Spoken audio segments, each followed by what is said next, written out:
Y resulta que ese motivo de consulta va a ser de 100 pacientes. La razón por la que llega al consultorio muchas veces va a ser la misma. La cuestión es lo que sigue después, de cómo ustedes indagan cuál es el origen, qué es lo que está funcionando mal, que les lleva a eso. Y tienen que empezar a descartar después, porque muchas cosas te pueden causar cansancio. ¿Sí? Pero entonces ahí es donde correlacionan y lo ven desde una cuestión sistémica. No, nosotros no vemos patologías, queremos que vayan ahondando en cada una de esas palabras para que encuentren qué es lo del funcionamiento normal que está desarreglado, sin llegar a un nombre, no a un... que pueden ir correlacionando, fíjense que una parte ustedes pueden ir correlacionando un síntoma, un signo, algo del examen físico y los resultados de un examen complementario. Eso calculo que en taller B lo hacen quienes están cursando taller B, porque habla de la lógica de correlación, o en patología, bueno, tienen que correlacionar la cuestión, lo que pasa con la estructura, si hay cambios bioquímicos, si esos cambios bioquímicos se manifiestan, o sea, utilicen todos esos conocimientos que están por fuera, pero solamente con algunos textos de fisiología, ahondando, sí, ahí lo que tienen que buscar son algunos test específicos. Ahí ya con eso pueden abordarlo, pero como el paciente, no como la patología.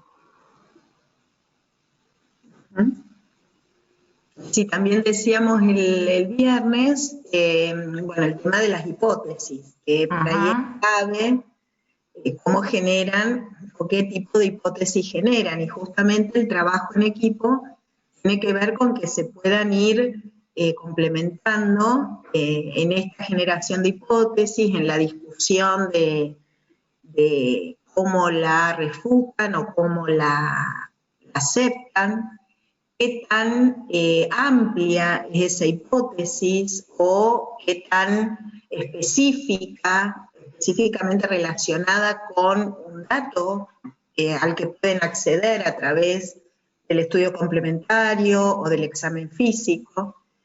Entonces, la hipótesis es lo que les va a dar el puntapié para abrir toda esa gama de variables que tendrían que observar o que tendrían que evidenciar en el paciente. Entonces después, al seguir leyendo el caso y viendo cuál es la información del examen físico y de los estudios complementarios, van a poder ir aceptando, rechazando las distintas hipótesis, y el camino se les va a ir, lo van a ir orientando hacia, ya les digo, no queremos que lleguen a un diagnóstico. A nosotros nos interesa cómo hacen esas relaciones entre la hipótesis que plantean y cómo lo confirman o cómo lo rechazan. ¿Sí? No importa si llegan al diagnóstico que corresponde, no es nuestro ámbito de acciones, sino es el camino, es ese recorrido de cómo a partir de un paciente que les cuenta cómo se siente o les dice qué les está pasando, qué hipótesis plantean ustedes para tratar de llegar a la causa del problema. ¿Sí?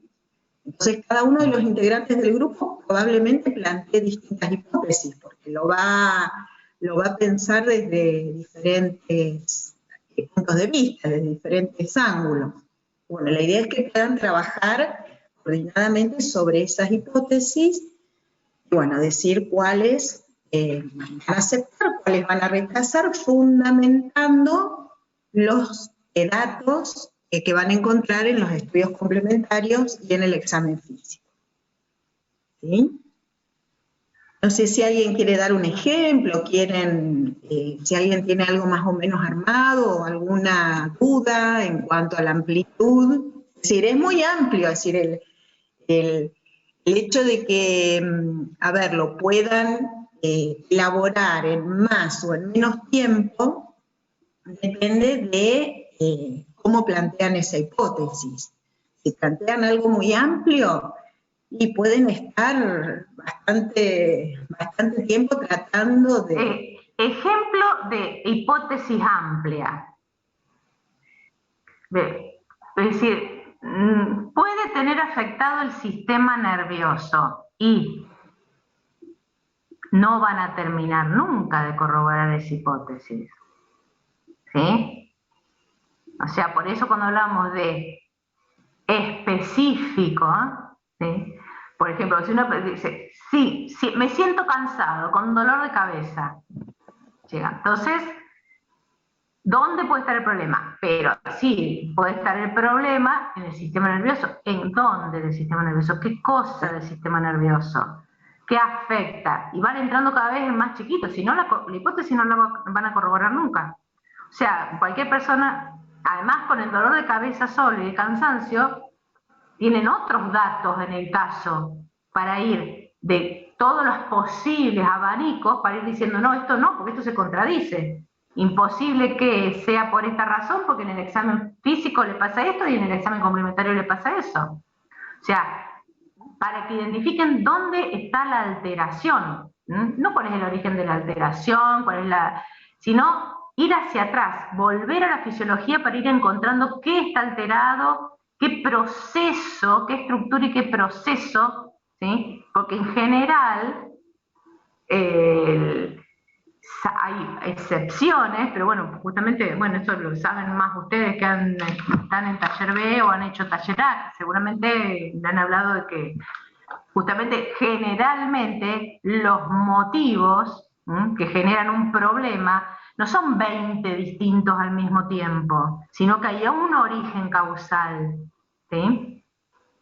Y ahí es a donde tienen que buscar, con toda esa información, tratar de esos múltiples que parecen al principio cuando lo leen, ir tachando, porque van teniendo pistas. Es como si estuvieran haciendo un trabajo de investigación de pistas. El caso está lleno de pistas para que ustedes puedan identificar cuál es el origen del problema, qué proceso, qué estructura y qué proceso pueden estar modificados, alterados, que llevan a toda esa constelación de eventos, ¿sí? No necesitamos que sepan el nombre y apellido de la patología, sino que puedan identificarlo.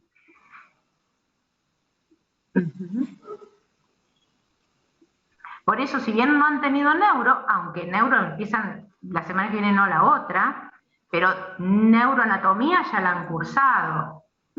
Por ejemplo, histología del sistema nervioso ya la han tenido biología donde ven cosas del sistema nervioso.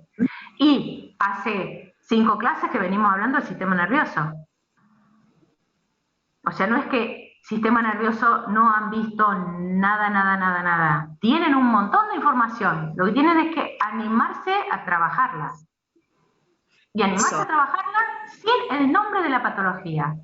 Porque el primero que recibió un paciente de COVID no sabía que eso le pusieron el nombre después COVID-19, por ejemplo.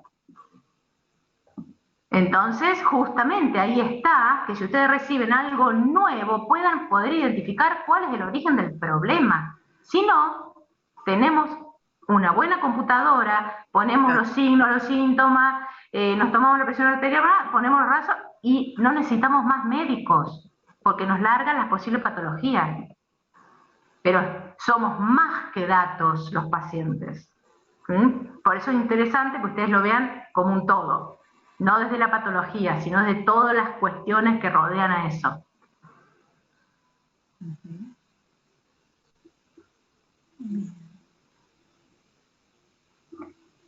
Y con el criterio justamente que puede haber una constelación de signos, síntomas, puede haber un montón de alteraciones, pero el origen generalmente es uno. Hay una sola cosa que genera todo eso. Por eso también el hecho de trabajarlo así en grupo, en equipo, es para que se animen con sus compañeros a hablar, a proponer las hipótesis, y que los demás sean críticos de esa presentación, decir, no, pero eso no es coherente por esto y por lo otro. Y bueno, y ahí empezar un debate y empezar una discusión de qué hipótesis son válidas y cuáles por ahí no tienen es decir, una coherencia fisiológica. ¿Ah? Entonces, bueno, es un momento para... Y cada uno que defiende algo va a tener que ir y buscar automáticamente el fundamento que lo ayude a defender eso. Que ahí tienen la bibliografía y la selección de la bibliografía. Profe, Sí. Una consulta. En el armado de las hipótesis podemos, por ejemplo, porque a mi grupo le tocó un caso que habla de ingestión de comida y que genera, creemos nosotros que es un síndrome de gástrico, pero teníamos idea de que podía ser involucrado por una bacteria. ¿Podemos involucrar la bacteria? Es mi duda, por el hecho de que del daño que va a generar. Sí, ustedes... Sí. Yo, por el hecho de que no es importante arriesgar el diagnóstico, pero por ahí para el daño que genera, por ejemplo, en el epitelio, ¿se puede involucrar? Sí. Ah, bueno, gracias.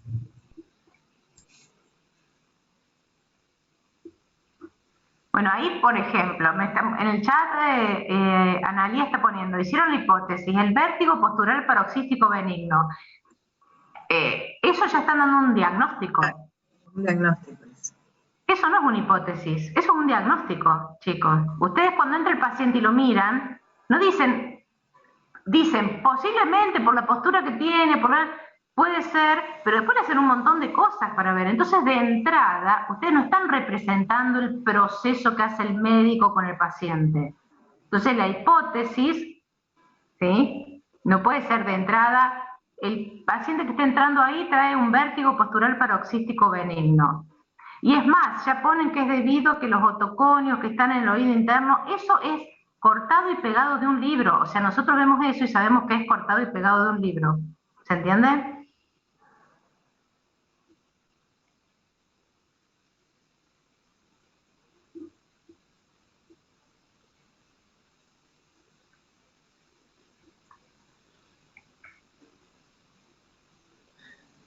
A ver acá, otra compañera. Nosotros no estamos pidiendo hipótesis diagnósticas. ¿Sí? Estamos pidiendo hipótesis de qué está funcionando mal y por qué. ¿Sí? Y eso que están poniendo, poner vértigo postural paroxístico benigno es una hipótesis diagnóstica. Después acá otra compañera dice, nosotras no planteamos hipótesis amplias, nos planteamos, debe ser, para leer los temas en general y luego hacer hipótesis más acotadas. ¿Estaría bien? Perfecto, pero tengan en cuenta el tiempo, ¿sí?, que tienen disponible para desarrollar el caso. Tengan en cuenta que el 31 de mayo tienen que entregar el PowerPoint listo. Entonces, de ahí vayan para atrás. Elaborar el PowerPoint les va a llevar una semana, 10 días, y vayan para atrás, y bueno, la discusión del caso no puede superar los 15 días, 15, 20 días. Entonces, tampoco se relajen en hacer amplio, leer de 4 o 5 libros y demás. Traten de aplicar los conceptos y lo que ya están sabiendo de fisiología. No se pueden poner ahora a estudiar tracto gastrointestinal o ver cómo, el ejemplo que daban de la bacteria, cómo la relación entre la bacteria y el huésped y la inmunidad. Eso ya lo saben, teóricamente, ya lo vimos en detalle el año pasado. Entonces tendrían los elementos como para justificar qué pasó en esa interacción huésped con bacteria, que hubo una infección o hubo una ruptura de barreras, ¿sí? Y que se generó o no una respuesta inmune. ¿Está? Pero no se vayan ahora a estudiar de cero un tema. Es decir, ahora tienen que aplicar lo que ya tienen medianamente elaborado de los distintos sistemas. Lo que sí van a ir a lo mejor a buscar en la bibliografía es algún detalle concreto que les permita confirmar esa hipótesis o rechazarla. Las hipótesis tienen que estar bastante dirigidas a que ustedes puedan confirmar o rechazarlas con los elementos que les presenta el caso. ¿Sí? Ahí,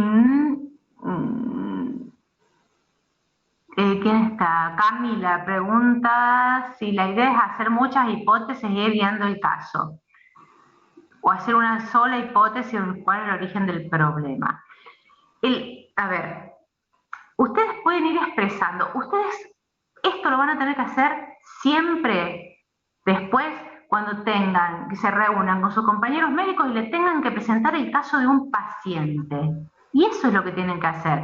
Tienen que representar el pensamiento. Lo que pasa es que ahora se tienen que poner de acuerdo 4 personas como si fueran un pensamiento único. Y en el pensamiento del médico se van generando constantemente hipótesis, constantemente se van preguntando y constantemente se van generando hipótesis, y por eso van y palpan en cierto lugar, por eso palpan la tiroides cuando le dice ciertas características del paciente, o por eso palpan el abdomen. No es que palpen todo el tiempo. Cuando palpan cierto lugar es porque se generaron automáticamente una pregunta o una hipótesis para ir a palpar cierto lugar. Cuando piden un examen complementario, no piden 20.000 exámenes complementarios, porque si no las obras sociales no darían abasto. Es más, te van a rechazar la mitad. No es por las dudas. Claro. Y después ver qué es lo que está alterado. ¿Qué observaron? ¿Qué les dijo el paciente para que pidan ese examen? Eso es lo que nos tienen que representar ustedes en el PowerPoint y en la presentación. ¿Cómo fue la evolución de su pensamiento para llegar a solucionar ese problema que es un caso de un paciente? ¿Cómo fueron generando? Porque a lo mejor escriben 100 preguntas, hacen 100 hipótesis y van seleccionando, ¿sí? Entonces, a lo mejor pueden después decir, y primero, como decía que estaba, como decimos siempre, cansado, con dolor de cabeza, pensamos que el problema podía ser alguna cuestión que tuviera que ver con el oxígeno. Entonces podía ser que tuviera anemia, o podía ser que tuviera, o sea, después pensamos que podría ser muscular porque perdía la fuerza, pero eso puede ser por falta de oxígeno, o puede ser por algún nutriente, o puede ser, ¿se entiende? Pues van surgiendo, y ustedes a medida que van leyendo el resto van tachando cosas, porque dicen, no, anemia no es, porque tiene una hemoglobina que es normal, listo, tú tacha anemia. Eso es lo que tienen que representar de la forma más creativa que puedan en la presentación del caso, que es lo que van a tener que hacer cuando tengan que presentar ante los otros residentes el paciente. Representar qué pensaron. Y algunas cosas decir, bueno, van a poder decir, y se nos presentó esta dicotomía. Estas dos cosas parecían paradójicamente que no tenían relación, pero resulta que sí tienen relación, y ahí está la búsqueda de ustedes específica. Cómo estos dos síntomas, o este signo y este síntoma y este dato complementario parecen contradictorios y en realidad apuntan a dos aspectos del mismo problema. Ese es el desafío, que ustedes vayan del abanico cerrando para encontrar dónde está el problema.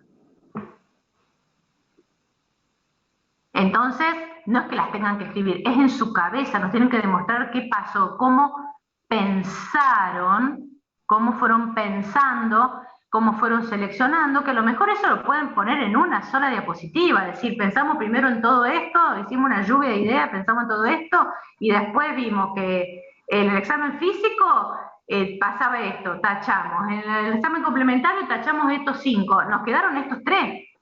Y eso es el pensar, eso es eso es pensar clínicamente.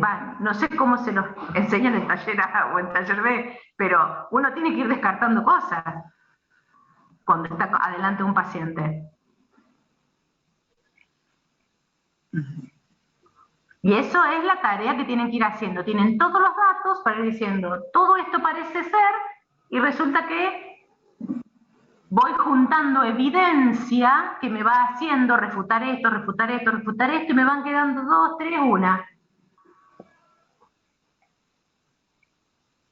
Y eso termina siendo, por eso no necesitan llegar al nombre y apellido florido, sino por lo menos decir, el problema está en tal lugar del cerebro, o en tal proceso del cerebro, o en tal cuestión de proceso del corazón, y si tienen el nombre, perfecto.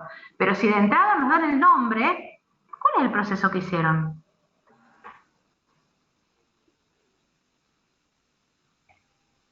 Generalmente, por eso quieren la patología, porque les gusta de la patología desligar. Y nosotros queremos que hagan el proceso inverso, porque el paciente no les llega con el cartel de la patología, ni les llega con el capítulo de fisiología que tienen que repasar. Les llega con una constelación de signos y síntomas que ustedes tienen que ir indagando y correlacionando con el examen físico y los exámenes complementarios.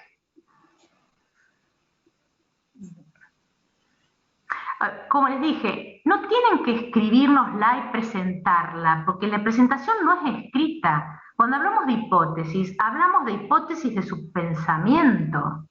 ¿Se entiende? Si hacen 20, van a pasar solamente presentando hipótesis, sino en la presentación. En realidad, cuando hablamos de hipótesis, es en la forma en que ustedes están pensando. Pueden ser muchas, pueden mostrar cómo de todas esas se quedaron con pocas. Ese es el proceso importante.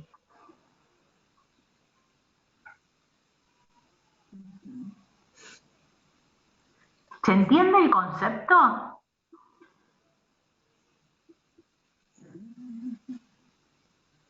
Hola. A ver, alguien que... Ahí lo que puso Camila es lo más cercano, donde dice que el análisis del caso es haciendo la hipótesis para guiar el análisis del caso y buscar el origen del problema.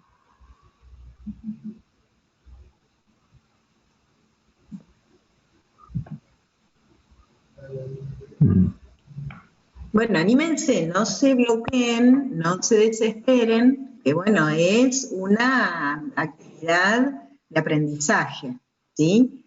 Y justamente pensar en forma crítica es una de las habilidades más complejas en la que estamos menos entrenados, ¿eh? Porque siempre nos entrenan para dar la certeza, ustedes se sienten cómodos cuando tienen la respuesta correcta, cuando saben lo que está bien, cuando dieron en la tecla con el diagnóstico. No nos interesa nada de eso. Queremos ver cómo hacen el camino del razonamiento. ¿Por qué descartan algo? ¿Por qué toman otro dato? ¿Cómo refutan una idea? ¿Cómo aceptan la otra? Justamente lo que queremos es que desarrollen esa habilidad crítica, ¿sí? Entonces les damos todo dedicamos horas de la materia para que hagan este ejercicio, que se animen a abrir la cabeza y a tratar de empezar a encontrar las relaciones entre los conceptos y los procesos. ¿Está? Ese es el objetivo de la actividad, ¿sí? Y hacerlo en grupo, hacerlo con los pares. Sí. Yo tengo una duda, pero es de concepto, porque lo buscamos y no aparecía como algo patológico. Catarsis positivo, ¿a qué hace referencia? No, es que no es patológico. Catarsis es que puede pecar. Está bien. Claro, es normal. No se considera nada porque dice positivo. Listo. Exactamente.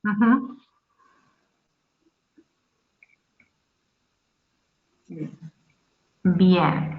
Es como que, si bien Calalesina me va a matar por lo que voy a decir, siéntanse Doctor House un ratito. ¿Sí? Entonces, vieron que están encerrados pensando, si lo han visto, y seguramente lo han visto, algún capítulo, están encerrados pensando y empiezan pensando en esa constelación y que aúna todos esos signos, síntomas y datos que les van aportando los exámenes complementarios del paciente. Esa es la idea. No es que tengan que escribir en la presentación cada una de las cosas y hacer como una donde teórica. No, tienen que representar en esa presentación el pensamiento, qué los llevó a esa conclusión, el desarrollo del pensamiento, el recorrido que hicieron. Por eso le digo, siéntanse un ratito, Doctor House, ¿sí? Para pensar qué está pasando con ese paciente. Bueno, podemos avanzar a la otra. Esperen, chicos, antes que me olvide, este viernes no van a tener clase porque hay selección de ayudantes alumnos y pensamos que iban a ser poquitos y se anotaron como 13, así que no vamos a terminar y bueno, tenemos que hacerlo el viernes. Y el lunes, todo esto yo lo voy a poner en novedades igual, pero se los voy avisando, ya que el viernes no hay clase, que el lunes van a recuperar el TP de renal que quedó, porque así ¿se acuerdan del TP21, donde manejo ácido base de renal? Es ese, ¿no, Celici? Sí, 21. ¿Se acuerdan que no se había dado? Así que lo que le vamos a pedir es que vayan, mientras tanto, para no atrasarse, viendo en el aula de fisiología, el aula vieja de fisiología, están todos los videos de los teóricos de otro año, donde está el teórico de crecimiento, el teórico de metabolismo fosfocálcico, el de regulaciones de signos vitales. Entonces pueden ir ahí para ir usando esos teóricos, que los pueden usar siempre, obviamente, para ir trabajando los temas. Y eso era por ahora, vamos solucionándolo así, porque así vamos. Sí, pero el resto de las actividades siguen iguales. Las únicas que cambian son esas, que el viernes no hay teórico y que el lunes se recupera el TP21. Y que entonces de esos teóricos los van a buscar en lo que está cargado en los videos del año pasado. Bien. Bien, bueno, entonces lo que había quedado, para que no era tan pesado, voy a compartir la pantalla y les voy a terminar de dar la parte de regulación de la temperatura. Bien, mientras vos compartís, Ceci, también algunos nos avisaron que no habían podido hacer el checklist de la unidad 9 por la tormenta, corte de luz y demás. Así que ya está abierto nuevamente el checklist y autoevaluable de la 9 hasta el miércoles, para los que quedaron sin hacerlo, que puedan entrar a completarlo. ¿Está bien? Bueno, cualquier cosa, sí, estaba viendo, después cualquier cosa les voy a... yo tengo un caso muy sencillo armado que les podría mostrar como un ejemplo para que no entren en crisis previa a la presentación del caso, pero les voy a poner la fecha cuando les publique las novedades. Voy a ver qué hueco nos queda para hacerle como un ejemplo, ¿sí? De cómo ir trabajándolo. Con una cosa más sencilla, pero para que no estén dudando tanto de cómo trabajarlo. Ya después se los publico, vemos con serie qué fecha y después se los publicamos. Bien, entonces, volviendo a la parte de balance térmico, ¿se acuerdan que habíamos estado trabajando sobre esto? Todo esto ya lo vimos. La producción, la relación con el tamaño, ¿sí? Las formas de transferencia de calor, la relación entre la temperatura central, la temperatura periférica y la importancia de la circulación sanguínea. Y todo esto trabajamos. Bueno, llegamos al concepto de termorregulación. También estuvieron preguntando la diferencia entre endotermo, que tiene que ver con la tasa metabólica basal, y homeotermo, que habla de la capacidad de regular la temperatura y, o sea, mantenerla constante a pesar de las variaciones temporales, que ese mantener esa termorregulación implica gasto energético, ya sea ante disminución de la temperatura corporal como ante aumento de la temperatura corporal.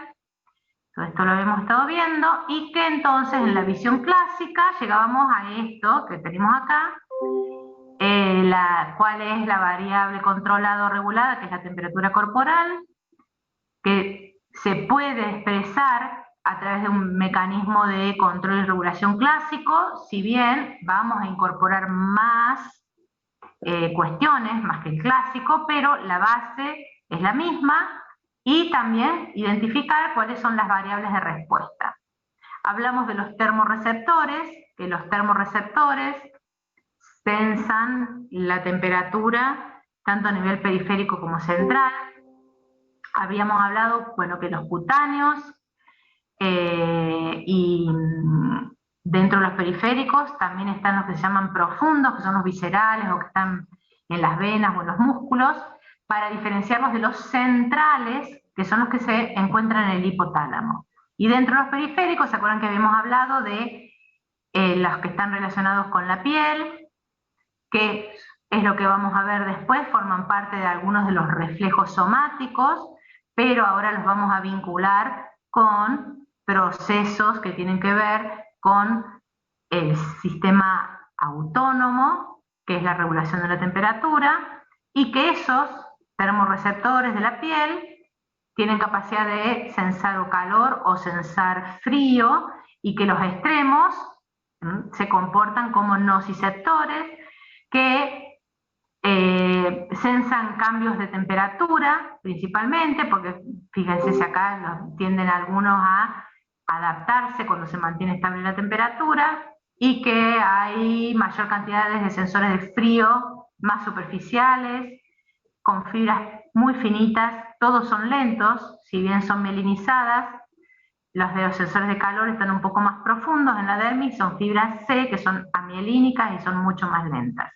O sea que siempre es información cutánea, es lenta, y cómo se sensa, ¿se acuerdan que habíamos hablado? Que son canales que se ubican en esas terminales libres de la epidermis y de la dermis, y que son dos tipos distintos de canales. Los nombres específicos, ¿se acuerdan? Eran TRPV para el calor, TRPM para el frío, pero los dos son parte de la misma familia, que son canales que se abren justamente con estas estructuras de transmembrana, que cuando están expuestos a diferencias de temperatura modifican las cadenas que unen las transmembranas, y eso hace que se abran o se cierran, y se mantienen abiertos. Por ejemplo, los de calor, ante el aumento de la temperatura, se abren y dejan atravesar cationes. Puede ser sodio o puede ser calcio. Y llegamos a ver los termorreceptores centrales, que tienen las mismas características, o sea que están en neuronas, que, fíjense, cuando las neuronas sensan calor, a medida que aumenta la temperatura, aumenta su potencial de descarga, pero lo que vemos acá es que siempre hay una descarga tónica. O sea que esas neuronas que son termosensibles dentro del área preóptica, los centrales, que son muchos dentro del hipotálamo preóptico, son neuronas que descargan tónicamente y el neurotransmisor que descargan es GABA. Son sensibles, la mayoría son sensibles al calor, tienen un subtipo especial de canal que es el 1, hay muy poquitas sensibles al frío y que pueden ser sensibles a otros mensajeros que pueden arribar al área preóptica. Ahora vamos a ver cuáles. Entonces vamos a tener que, expuestos por la piel, tenemos más cantidad de receptores sensibles al frío, pero en los centrales, en el hipotálamo, la mayoría son sensibles al calor. Y es más, están descargando tónicamente a la temperatura core normal. O sea que tónicamente están inhibiendo a la rama efectora que les vincula. Eso justamente tiene que ver que esas ramas que están inhibidas tónicamente son las vías termogénicas, o también por mecanismos que conservan calor. O sea que el hipotálamo es muy sensible al aumento de temperatura. Lo capta mucho más rápido que la disminución de temperatura, a la inversa que los termorreceptores periféricos. Esas señales, entonces, tienen que ver con varias cosas. Cuando hablamos de las periféricas, vieron que dijimos que pueden venir de la piel, pueden venir de las vísceras, y cuando hablamos de la piel, tenemos que recordar, que lo vamos a ver en el somatosensorial, que hay una desviación en esta vía, que es la misma vía, comparten la vía espinotalámica que llega a la corteza. Lo que hay es una parte de esa vía que hace el relevo en el tálamo y llega a la corteza, que es la parte de discriminación, que indica el lugar que está expuesto a ese frío o al calor, y la intensidad, pero eso ya es somatosensorial. Vamos a ver los detalles cuando veamos sistema somatosensorial.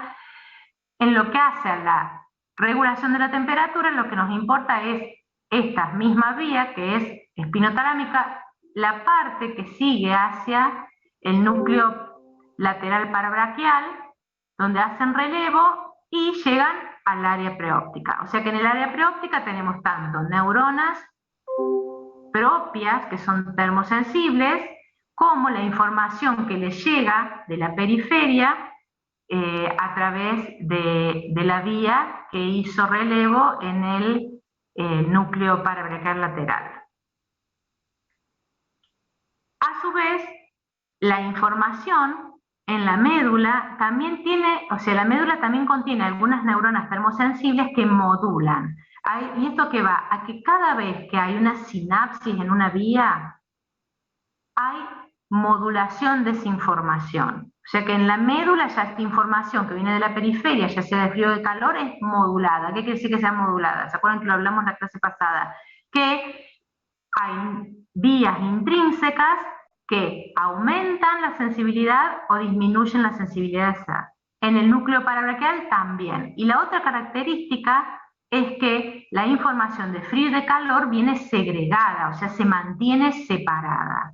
Eso, cuando aparezca la palabra segregada en el sistema nervioso, quiere decir que se mantiene ordenada, se mantiene separada. La información que viene de neuronas sensibles al frío y de neuronas sensibles al calor en la periferia.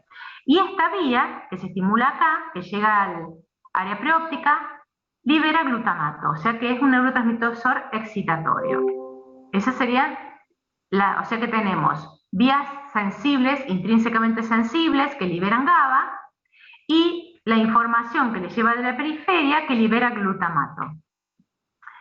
Y siempre recordando que esta vía que llega de la periferia va a también dividirse y va a llegar a lo que llamamos áreas de discriminación, que tienen que ver con la parte somática. Pero ¿por qué volvemos a recargar la parte somática? Porque como vimos la clase pasada, cuando hablamos de interocepción y de esterocepción, si bien lo clasificamos separadamente, pero vimos que en la conformación de la sensación, si bien la corteza somatosensorial permite discriminar de dónde viene la parte de la información que llega a la ínsula, tiene que ver con la integración desde las vías interoceptivas, por lo tanto, da idea de justamente de esa autoconciencia de la temperatura a la que se está expuesto.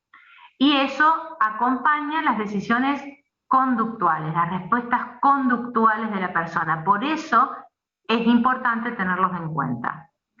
Entonces, cuando se integran esas señales, dijimos, de los receptores sensibles, sobre todo del hipotálamo, que dan información de la temperatura central, y algunos viscerales que dan información de la temperatura central, los de la piel, que dan información de la temperatura periférica, pero sabemos que entre estas dos, ¿sí?, tenemos el sistema sanguíneo, que es el sistema que conecta y que permite la distribución del calor a lo largo del organismo.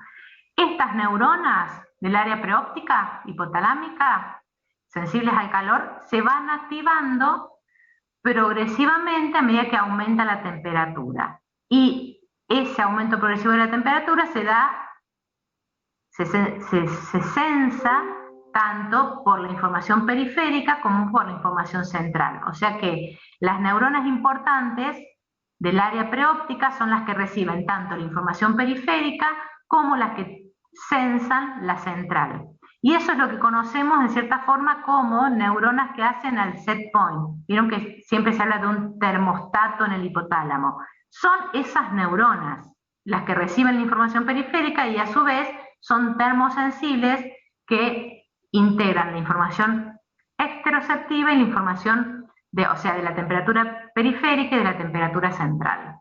Y eso es lo que llamamos entonces punto de ajuste, set point, lo van a encontrar con el nombre de steady state o de balance point, porque últimamente se utiliza la terminología balance, o sea, punto de balance. Es el más adecuado porque hablamos de un balance térmico en realidad. Y entonces, recordar que a su vez esas neuronas del área preóptica, además de recibir esos dos inputs que los integran, dijimos que también pueden ser modificadas por influencias externas a esos inputs, que pueden ser neurotransmisores, puede ser, por ejemplo, la leptina o TRH o endorfina. Dijimos, ¿se acuerdan de la clase pasada ya estrógeno, progesterona, que nos ayudan a explicar por qué durante el ciclo sexual femenino hay cambios en la temperatura central? Y lo que hacen esos mediadores que llegan principalmente a través de ¿dónde? A través de la parte del hipotálamo que está vinculado a los órganos circunventriculares, o sea que son permeables, ¿sí?, al pasaje de los mediadores. Por lo tanto, aumentan o disminuyen la sensibilidad de las de las neuronas POA que integran toda la información. Y a su vez, esas mismas también reciben información de regiones superiores, ya sea del córtex, de la ínsula, de la corteza prefrontal. O sea que integran más que las señales térmicas de la piel y de las neuronas que son termosensibles.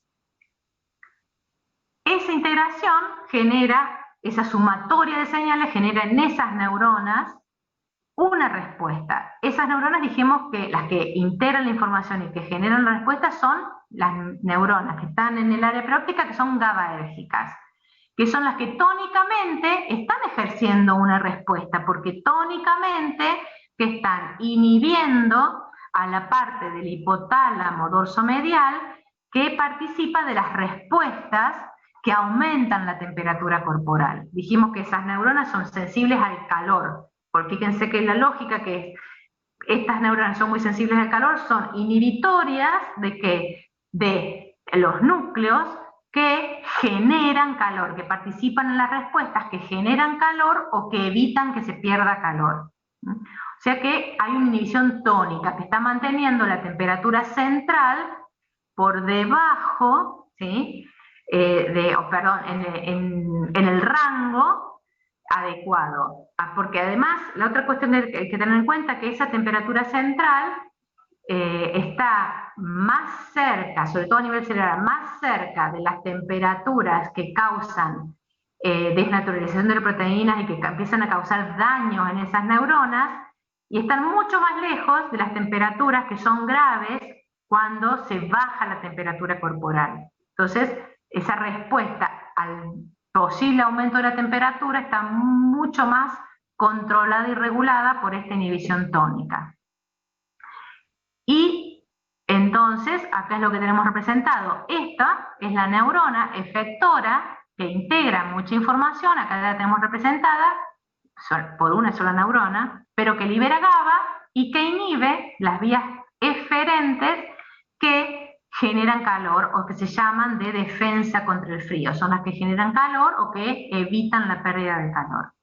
Pero a su vez se acuerdan que teníamos neuronas activadas por el frío, ¿sí? Que vienen principalmente de la periferia, porque adentro del hipotálamo son muy poquitas. La mayoría son sensibles al calor, pero ahí desde la periferia hay mucha información de disminución de la temperatura. ¿A dónde arriba esa información? Dijimos al hipotálamo, pero dentro de ese hipotálamo del área preóptica conectan con interneuronas que regulan la descarga de esas neuronas GABAérgicas. O sea que para generar calor se inhibe la inhibición. Y este mecanismo es muy común en el sistema nervioso, porque si no se estarían duplicando o triplicando vías nerviosas, terminaríamos teniendo una masa encefálica tremenda, porque si para cada función tenemos una vía nerviosa es imposible. Evolutivamente, ¿qué se dan? Se dan generación de circuitos que se inhiben entre ellos con inhibición recíproca, por lo tanto, cuando se tiene que estimular algo, se inhibe la inhibición. Generalmente se mantienen inhibidas las estructuras, porque tenemos ¿por qué se mantienen inhibidas? Si lo vemos en función de lo que se llama fisiología comparada, que es que, ¿se acuerdan? Creo que lo tengo más adelante, pero me voy adelantando, que la energía que maneja un organismo es limitada y está en competencia entre las distintas funciones básicas, la reproducción, la regulación de la temperatura es una de ellas. Están en competencia con el resto, porque es limitada la producción de ATP para todas las funciones biológicas. Por lo tanto, siempre hay una base de inhibición de un montón de procesos que generan gasto energético y que si se requiere dar respuesta a través del gasto energético, entonces se aparece una interneurona inhibitoria que inhibe la inhibición. Y vamos a ver ese proceso en muchos casos. Y este es uno de ellos. El frío lo que hace es inhibir la inhibición que se da tónicamente por las neuronas GABAérgicas. Y entonces, esto que parece muy complicado, pero ustedes ya están acostumbrados por neuroanatomía a ver muchas de estas vías, acá que tenemos todo lo que estuvimos hablando recién, por ejemplo, calor sensado por la piel. Dijimos una vía, acá se separa, acá tenemos las cuestiones perceptivas y de discriminación espacial, la información asciende del parabraquial, y acá tenemos que se estimula, ¿se acuerdan que es glutamato lo que se libera? Las interneuronas que están en el núcleo preóptico terminan estimulando a estas neuronas que son sensibles al calor y que mantienen inhibida la vía eferente. Y acá que tenemos que cuando es frío, hay una vía que lleva la información de frío, ven que es esta, que también da información de percepción y discriminación, pero en el hipotálamo se libera el glutamato sobre una interneurona inhibitoria. Entonces, cuando se activan esas, se inhibe la inhibición, por lo tanto, queda estimulada todos los procesos productores de calor y que evitan la pérdida de calor. O sea que es más sencillo de lo que uno piensa. Ve como muchas cosas, pero la clave está acá, que se mantienen inhibidos los sistemas productores de calor o de pérdida de calor, y acá se inhibe esa inhibición, dependiendo si se estimulan los receptores de calor o si se estimulan los receptores de frío. Entonces, ahí es como se activan todas las respuestas. Ahora, esas respuestas, y en general en todos los procesos fisiológicos, no se dan todas las respuestas juntas. Dijimos que esas neuronas que son termosensibles se van activando, y a medida que va aumentando la temperatura van activando, por ejemplo, cada vez más procesos, porque van aumentando su frecuencia de descarga. Y a su vez se detectó que hay muchas vías paralelas que atienden cada una a un tipo de respuesta.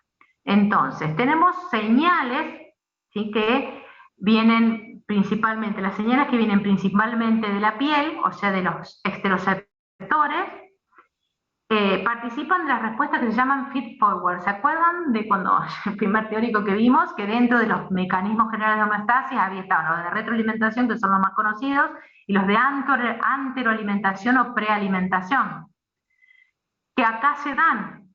Son respuestas que en esa percepción de frío o de calor, que si bien se integra a nivel cortical y a nivel somático, ¿sí?, tomamos conciencia del frío ambiental, también esa información llega al área preóptica y genera conjuntamente respuestas de tipo conductual.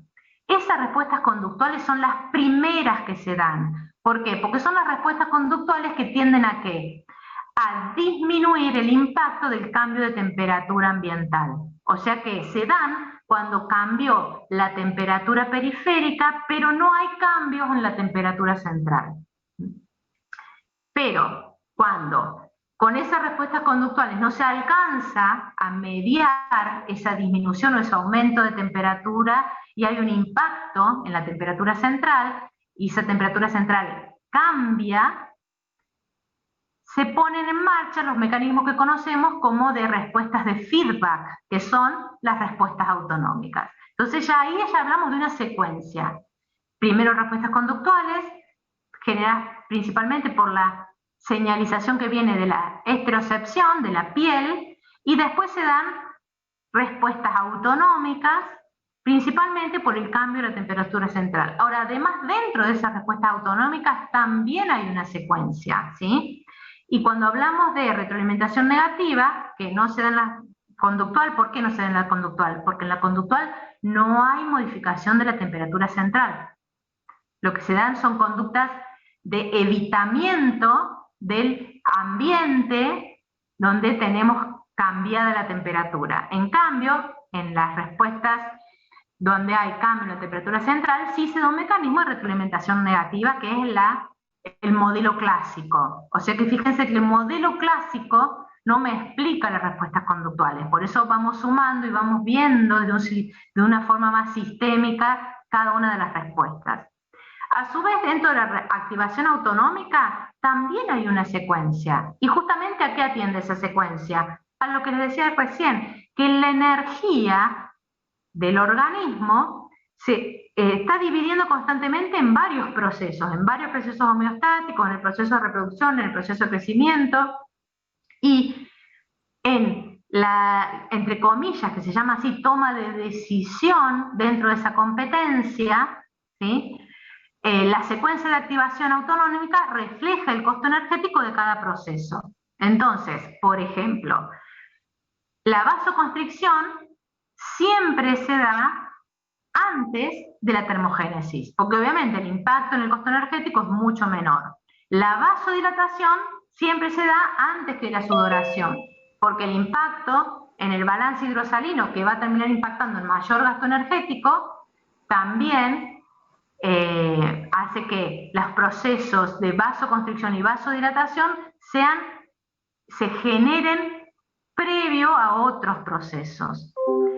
Y a su vez, eso también da la idea, y se pusieron a investigar, de que hay distintas vías que, dependiendo del umbral que se va superando en esa activación, se va relacionando con distintas vías independientes. Entonces, dijimos respuestas conductuales.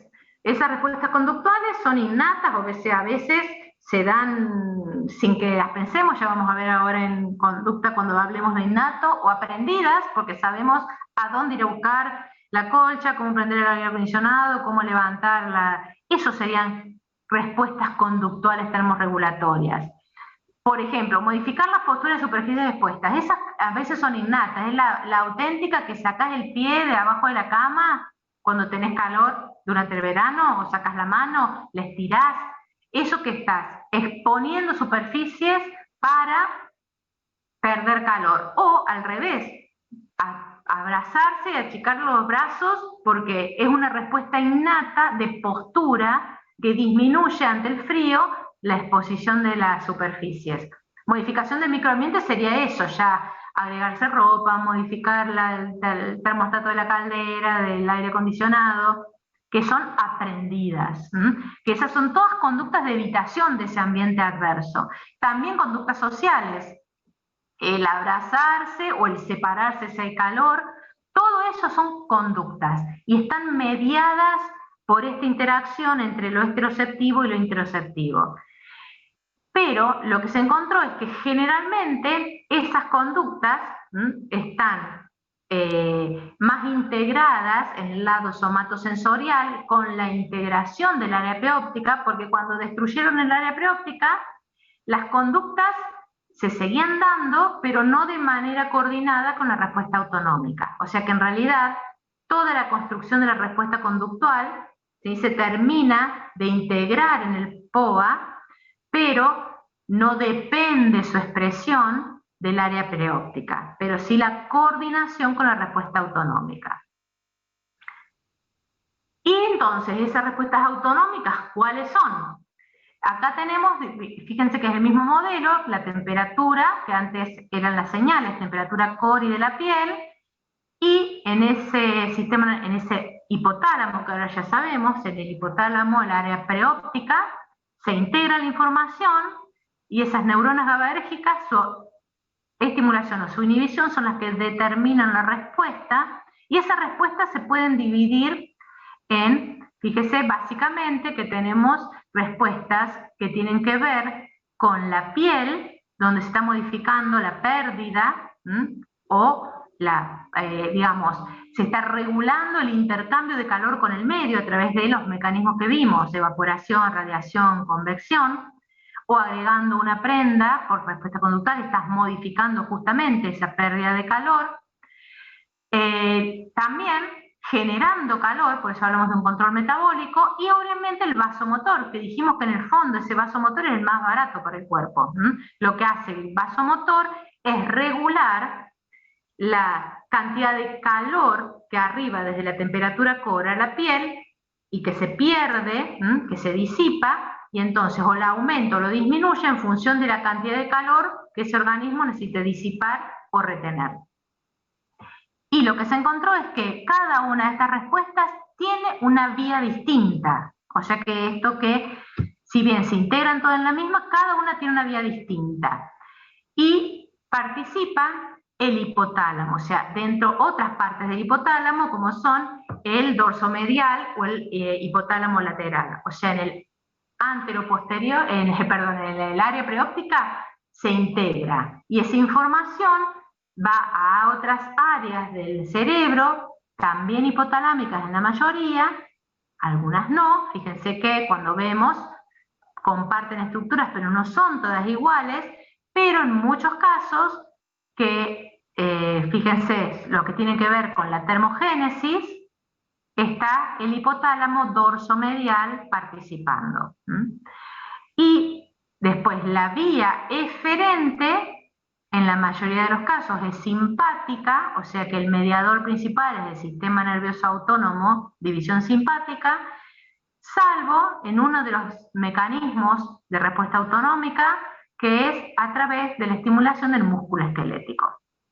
Entonces, vamos a ver algunas de ellas, y tenemos que sumar además, que esas son las 4 respuestas más típicas, que dependiendo de la situación, la respuesta también involucra otros mediadores neuroendógenos, porque hay neuronas que estimulan del hipotálamo a la hipófisis, por ejemplo, la liberación de hormona tiroidea, o se estimula la médula suprarrenal, liberando adrenalina, y también en ese hipotálamo y en vinculación con los centros respiratorios y los centros cardiovasculares se coordinan las respuestas termorregulatorias con la respuesta respiratoria y cardiovascular. O sea que ahí vamos, fíjense cómo ampliando cómo es esa fina coordinación. Entonces, vamos a ver un poquito de qué pasa con la regulación del tono vascular. Dijimos que lo que modifica es la tasa de transferencia del calor por los mecanismos que vimos antes. Y que participa desde del POA, la información llega a los núcleos simpáticos y que regulando la descarga de las neuronas simpáticas a través de la activación del receptor alfa-1 se regulan esas, sobre todo las anastomosis arteriovenosas cutáneas, que son las que participan en este mecanismo. Entonces, esa disipación de calor tiene justamente una correlación a medida que aumenta la temperatura ambiental, ¿sí? La temperatura central se mantiene, pero la temperatura de la piel, que es la temperatura corporal, aumenta. ¿Esto por qué está representado? Porque hay mayor disipación de calor.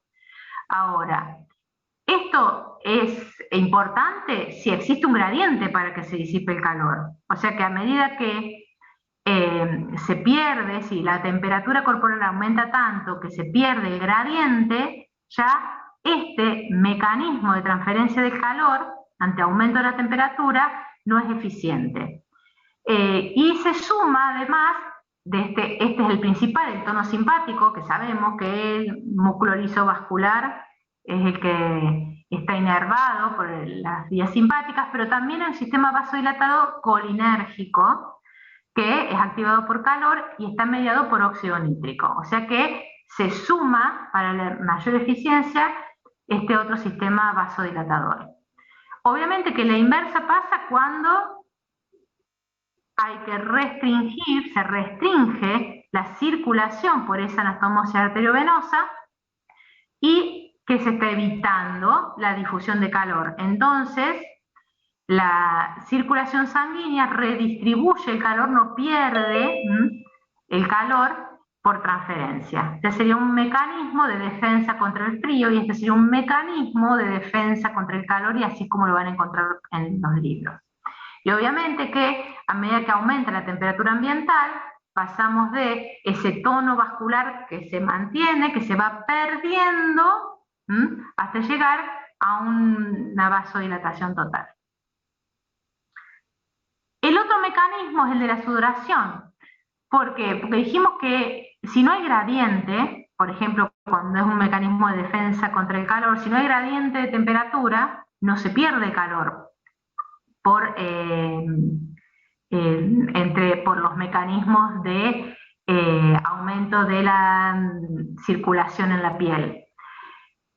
Pero se activa entonces otro mecanismo, que es la activación de las glándulas sudoríparas, también a través de la activación simpática, pero en este caso es mediado por acetilcolina, activado por receptores M3, donde esta inervación simpática activa que se genere sudor, y lo que pasa es la evaporación del sudor que genera la refrigeración.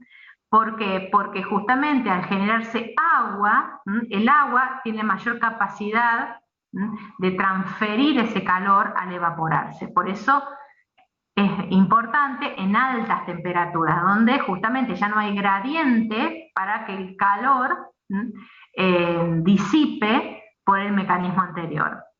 Constantemente tenemos pérdidas de agua por sudor, aproximadamente lo normal es unas 2.400 kilocalorías. También hay pérdidas, cuando hablamos de las pérdidas de agua insensibles, también se está perdiendo calor en esas pérdidas.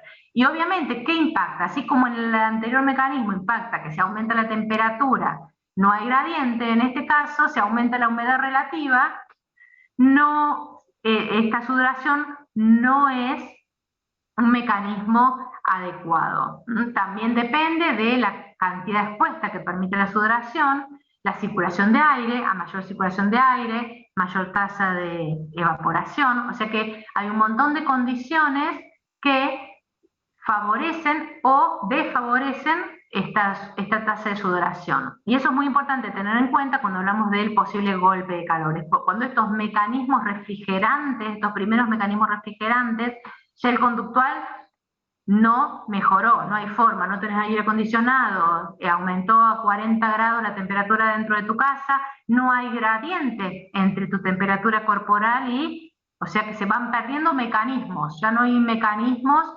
¿Qué pones? Un ventilador. ¿Por qué el ventilador te ayuda? Porque genera esta circulación de aire que favorece la regulación a través de la sudoración.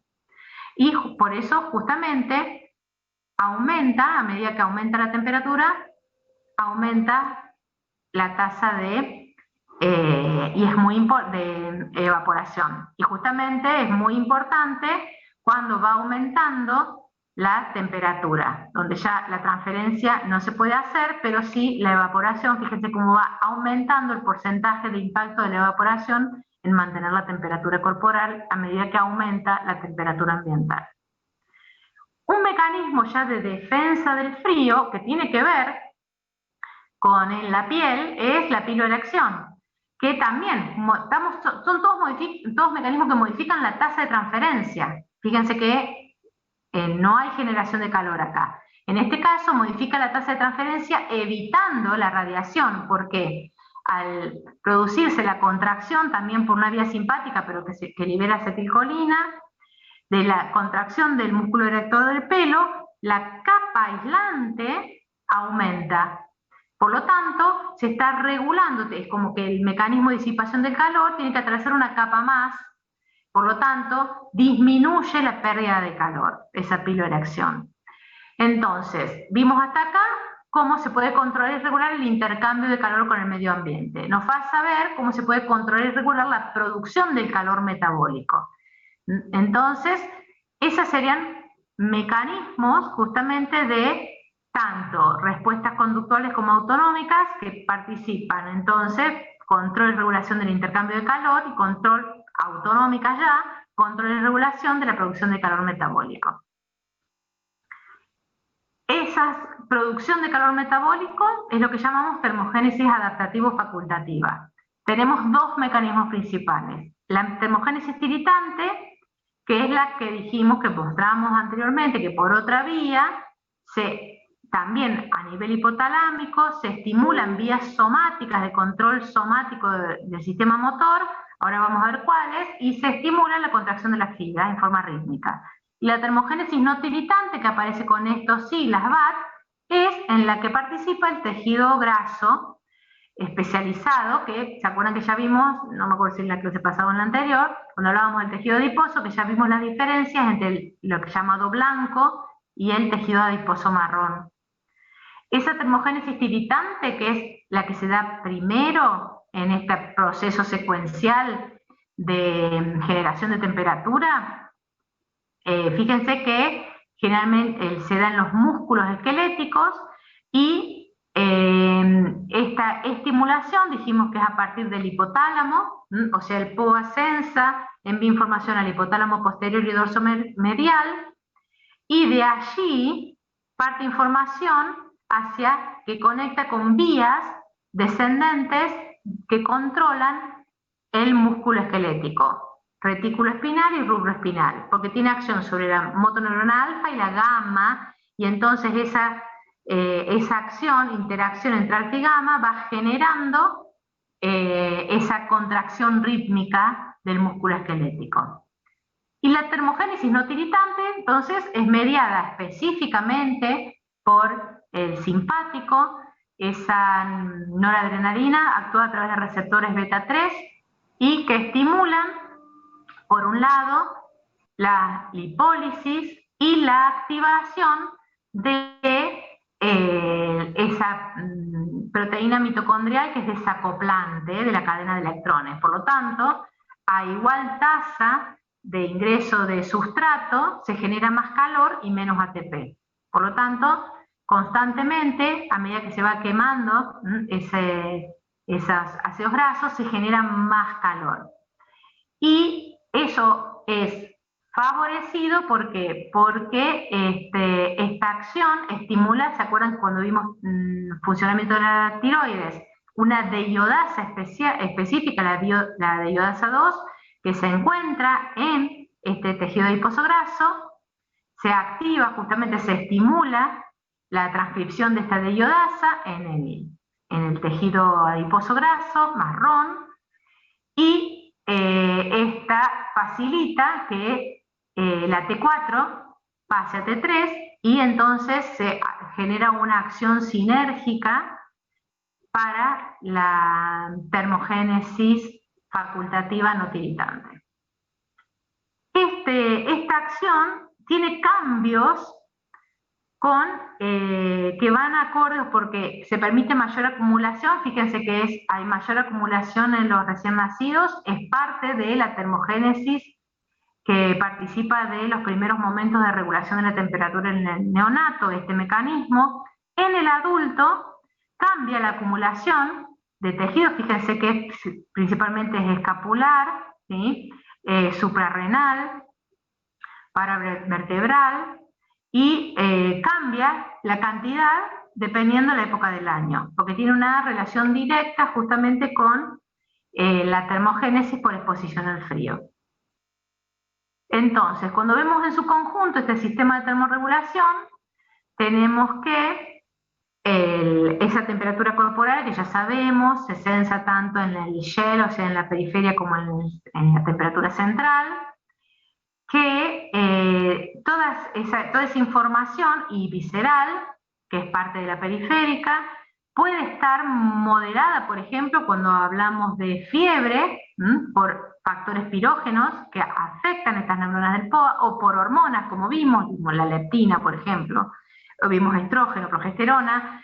Todo eso se integra en estas neuronas GABAérgicas del área preóptica, que son las que, dependiendo si están estimuladas o inhibidas, van a generar las respuestas, que tenemos las autonómicas y mediadas por el autónomo, que son las termogénicas y las que regulan el sudor y la vasoconstricción, y las por vías somáticas, las que regulan la termogénesis tiritante. Y acá lo que nos falta incorporar es la vía donde la información ya sea de los receptores periféricos como centrales, y la información del mismo hipotálamo, no es en el hipotálamo donde se integra, sino que se integra en la corteza cerebral. Se generan esas respuestas voluntarias cuando son aprendidas, que generan conductas. Entonces acá tenemos que recordar que además de las respuestas fisiológicas autonómicas, hay un conjunto de respuestas conductuales que son las de prealimentación, o sea que se van a dar antes que las respuestas autonómicas o también llamadas fisiológicas. Obviamente que todo esto que vimos recién nos ayuda a entender las diferencias en la estimación de la temperatura corporal como signo vital. Sabemos que, ustedes seguramente ya lo han visto en APS o en alguna otra de las materias, que obviamente, conociendo esa diferencia entre temperatura y calor, sabemos que los termómetros lo que están es estimando, es detectando el calor y estimando la intensidad de ese calor. Entonces, ¿qué teníamos? Métodos no invasivos, el típico uso axilar, que lo que estás midiendo es temperatura periférica, cutánea, obviamente que entonces sabemos que es menor que la temperatura central y podemos ahora conocer por qué, que obviamente que si hay mecanismos disipatorios, esa temperatura está aumentada y ahora podemos explicar por qué y cómo es que está aumentada. Entonces cuando hay fiebre podemos detectar esos mecanismos disipatorios al medir esa temperatura superficial. Bueno, actualmente que se usa mucho la remota, que por la termografía por infrarrojo, pero obviamente lo que hace es un registro total también de la temperatura superficial. Y después, para acercarnos a estimar un poquito más de cerca la temperatura central, tenemos algunos, ¿por qué se llama mínimamente invasivo? El oral es mínimamente invasivo, sublingual, estima un poquito más de cerca, pero lo que pasa es que tenés que tener muchas cosas en cuenta, porque obviamente te va a cambiar si estuviste comiendo un helado hace poco, si estuviste tomando un café.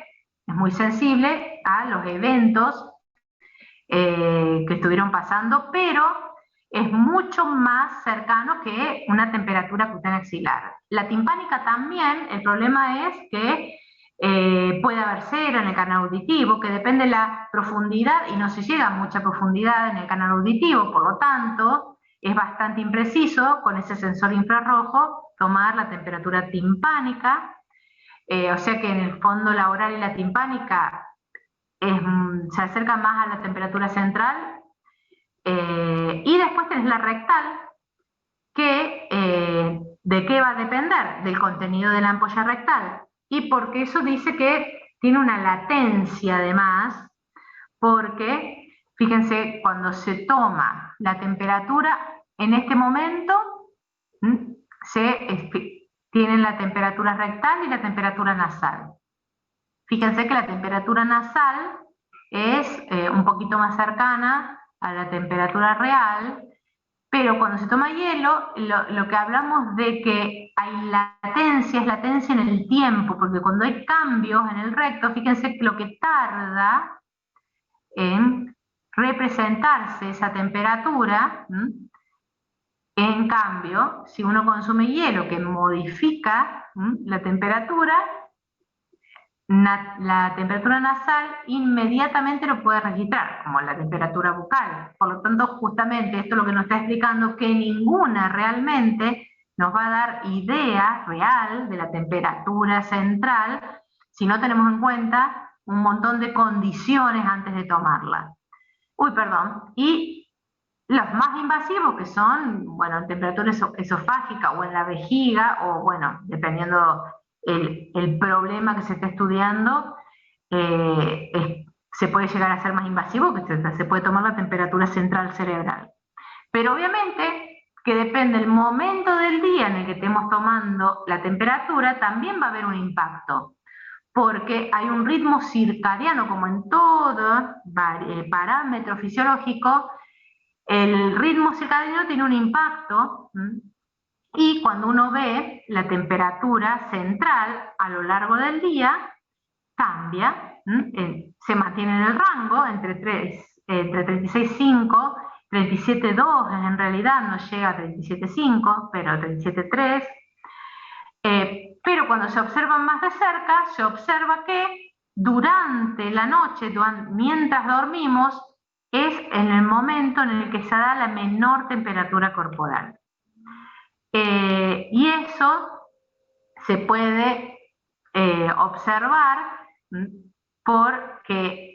y se puede registrar principalmente porque hay una vasodilatación distal a través de la cual se pierde calor, se mantiene la temperatura central, pero se va perdiendo temperatura a través de las extremidades, por ejemplo, y entonces esa temperatura, llegada a cierto momento de la noche, es donde se da la mínima, que es lo que vimos acá, y se vuelve a restablecer. Y eso lo correlacionan con eventos que tienen que ver con disminución de la tasa metabólica basal, además de esa pérdida a través de las extremidades, falta, y que lo correlacionan funcionalmente con disminución del gasto energético durante la etapa de sueño, que se reactiva al iniciar la vigilia. Y esto entonces lo vamos a correlacionar, por eso les dejé ahí el link, digamos el link mental. Cuando vayamos a ver el ritmo vigilia-sueño en el sistema nervioso, lo vamos a correlacionar con este ritmo de la temperatura, porque si bien no se conocen los datos íntimos, ¿dónde se regula el inicio del sueño y el inicio de la vigilia? En áreas cercanas al área preóptica, en el hipotálamo. O sea que están todos íntimamente relacionados. Y por último, como signo vital, saber lo importante que es regular esta temperatura, porque en los dos extremos, tanto en la hipotermia como en la hipertermia, si bien se van dando todos estos procesos que vimos para mantener la temperatura corporal, cuando esa temperatura central decae debajo de ciertos límites o sube por encima de ciertos límites, ya se pueden dar procesos o efectos irreversibles. Por eso es tan importante mantener la temperatura central. Fíjense que tenemos como algunos límites donde a partir de cierta temperatura, por ejemplo, debajo de 32 grados, se van perdiendo los mecanismos homeostáticos. Y por encima de 44 ya se perdieron totalmente los mecanismos homeostáticos. Por lo tanto, si bajamos de entre 32 y 28, empiezan a evidenciarse un montón de efectos, y por encima de 44 grados ya los efectos son irreversibles. Así que justamente hay eventos, por ejemplo el ejercicio, que aumenta la temperatura central por el aumento propio del metabolismo, pero en esa franja que puede llegar a 39 grados en el aumento de la temperatura central en el ejercicio, estamos generando todos estos mecanismos de disipación de calor. Igual que, por ejemplo, acá tenemos el máximo de termogénesis, por ejemplo, hasta 34 se da el máximo de termogénesis muscular. Primero se incrementa la tasa metabólica, incrementa la termogénesis tiritante, y ahora empieza a decaer de 34, ¿sí? Cada vez esa termogénesis se va haciendo menor porque se van alterando debido a la misma cinética, y debajo de 30 ya cesa, por más que las señales de frío, cesa la termogénesis. O sea que ya justamente al perderse esos mecanismos regulatorios es cuando ya comienzan los efectos irreversibles. Bien. Entonces, dijimos respuesta al frío, porque todos estos son mecanismos generales. Después ustedes tienen que seleccionar, por ejemplo, cuando hablábamos de altura, la respuesta al frío. Entonces seleccionan aquellos mecanismos que se activan, por ejemplo, por la activación de los receptores periféricos y la activación de los receptores centrales, que son los menos, por el frío. Saber dónde se activan y cuáles son los efectos. Por eso hablamos de vasoconstricción, de piloerección, para conservar el calor, de aumento de la actividad simpática, por la idea de los mecanismos de termogénesis, tiritante y no tiritante, para aumentar el metabolismo y aumentar la producción de calor. O sea que son la selección ante cierta circunstancia, cierta situación. Entonces, obviamente que ahí ¿cuál faltó? La primera, búsqueda de abrigo, o sea, cambio de ambiente, búsqueda de calor, aumentar la cantidad de ropa, y después sí empiezan todos los procesos que vimos recién. Todos van teniendo sus riesgos, porque al estar expuesto al frío, a veces la vasoconstricción del sillón arteriovenoso es tal, y va aumentando la vasoconstricción, por eso, digamos, el Shell, ¿sí? Fíjense cuando comparábamos, la temperatura periférica se va ampliando, se va circunscribiendo cada vez más para mantener la temperatura core de los órganos vitales, redireccionando constantemente el flujo del sistema venoso para perder cada vez menos calor en la periferia.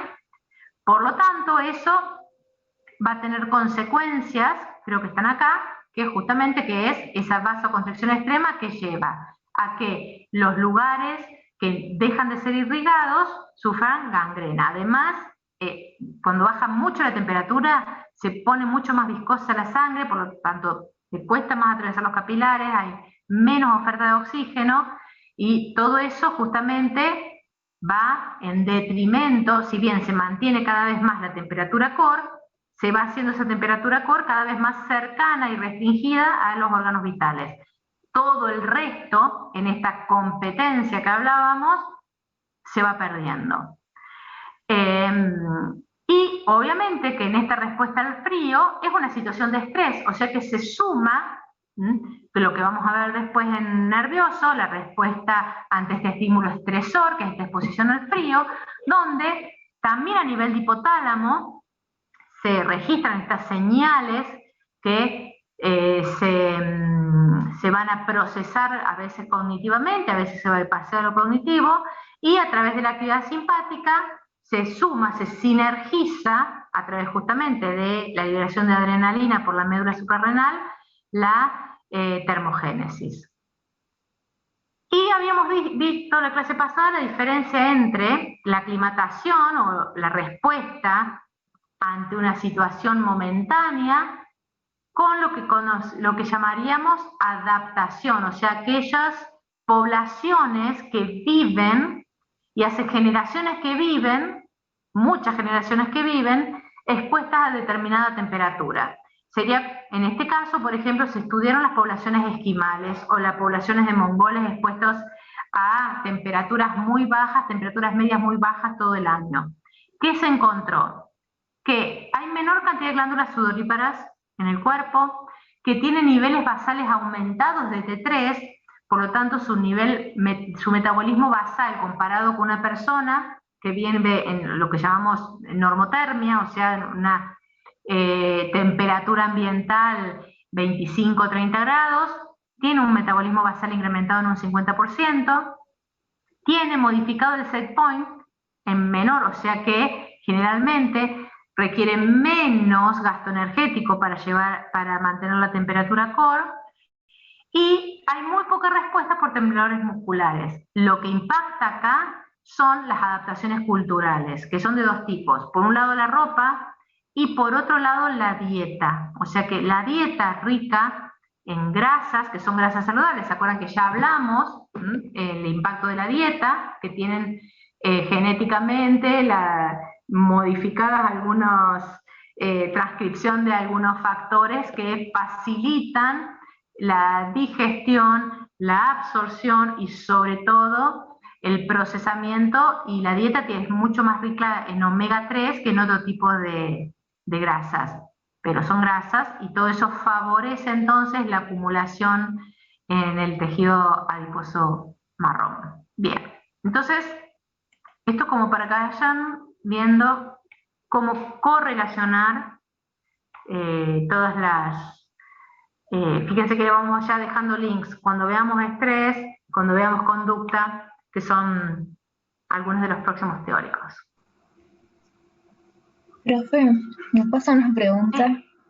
No tiene mucho que ver con el teórico, pero quería saber ¿cuándo es la fecha de entrega para los que tienen que rehacer la hoja de ruta? El lunes que viene. ¿Y es en el mismo espacio en donde...? Van a tener otro. ¿Otro espacio?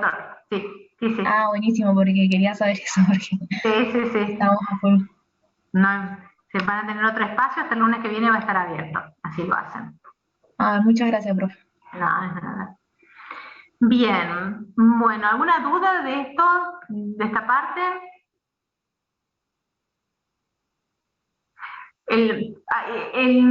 Lo que por eso le decíamos, ustedes pueden ir y buscar un montón de teóricos. Lo que hemos tratado de hacer este año principalmente es, porque hemos registrado en los últimos exámenes, hemos ido tomando nota y hemos registrado que para algunos temas es como que no existen. O sea, les toca regulación de la temperatura y signo vital. Le decimos, chicos, es un signo vital. Le decimos, ¿qué temperatura? No. Igual cuando hablamos de metabolismo basal, lo único que saben es, las hormonas tiroides regulan el metabolismo basal. Es la única frase que... Entonces, justamente hemos tratado de, ahora, como ya tienen todos los otros teóricos, hacer hincapié en esos temas que hemos detectado que falta integración, falta vinculación, en los libros a veces viene disperso en distintas partes, entonces... por eso estos teóricos capaz que no tienen tanta profundidad en los que están cargados en el aula. Por eso para los otros teóricos que son básicamente iguales, les decimos vayan y búsquenlos en el aula de fisiología, que ahí los tienen a todos cargados. Otro tema era oferta distal de oxígeno. Por eso tienen un teórico prácticamente de oferta distal de oxígeno, porque también era como que Entonces hemos hecho hincapié en muchos de estos temas que hemos detectado que nos llegan a integrar antes del examen. Entonces le puedo hacer una pregunta del teórico. En cuanto a la hipotermia y hipotermia, ¿el alcohol qué sería considerado? ¿Como un agente de hipotermia o de hipertermia? Porque me acuerdo El que alcohol. Sí, el alcohol, porque había... ¿Pero qué cosa el alcohol? Porque si me tomo un traguito, no pasa nada.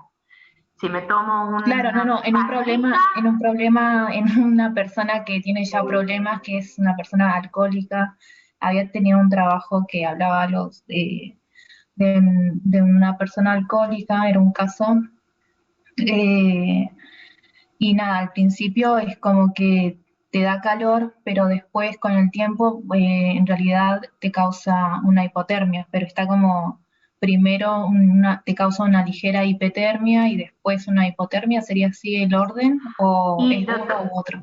Y lo que pasa es que va a depender de cuántos años hace que es alcohólico. ¿Qué toma? ¿Toma todos los días? Porque generalmente, lo ven ustedes la típica película, hace frío y le dan un traguito de whisky, una cañita, porque el efecto es de trabajo en ese momento es que te da calor. Entonces vos decís, el alcohol bebido en la siguiente 10 minutos genera una sensación de calor. Ahora, si vos me decís que una persona alcohólica, donde ya un montón de otras cosas están alteradas, pero no es porque el alcohol, sino porque ya el hígado no le funciona bien, el metabolismo no está funcionando bien, es más, está flaco porque el alcohol le da sensación de saciedad y no come, todo eso le va generando disminución de la temperatura corporal, pero por cambios que van sucediendo por el efecto prolongado del alcohol. Generalmente puede ser por dos cosas, se mueren de hipotermia porque se mueren borrachos afuera y que lo conductual desapareció y cae tanto la temperatura corporal que pero se mueren de hipotermia generalmente porque se duermen afuera pero digamos hay como una diferencia, no es como una secuencia primero que acá da calor y después da frío. A eso voy. Depende de la situación, ustedes tienen que recortar la explicación. Acá se están dando estos mecanismos, entonces participan como generación de calor. Y acá evidentemente es todo un proceso que se da en una persona alcohólica. Y la hipotermia puede estar generada si ya el nivel de alcoholismo es tal que esa competencia, o sea, justamente entre el alcohol que da sensación de ansiedad, pero son calorías vacías porque no se acumulan, ya disminuye tanto la ingesta que son personas flacas, más allá que la afección hepática y todo eso llega a que posiblemente la temperatura central no pueda ser adecuadamente mantenida por la tasa metabólica basal. Entonces, cualquier situación de disminución de la temperatura externa no genera las respuestas adecuadas para la mantención de la temperatura. No, claro. Bueno, gracias, profe. No. Bien. Bueno. Ya ahora entonces vamos a subir toda la información y les abrimos lo que tienen para aquellos que tienen que subir las correcciones. ¿Tienen alguna otra duda? Sí.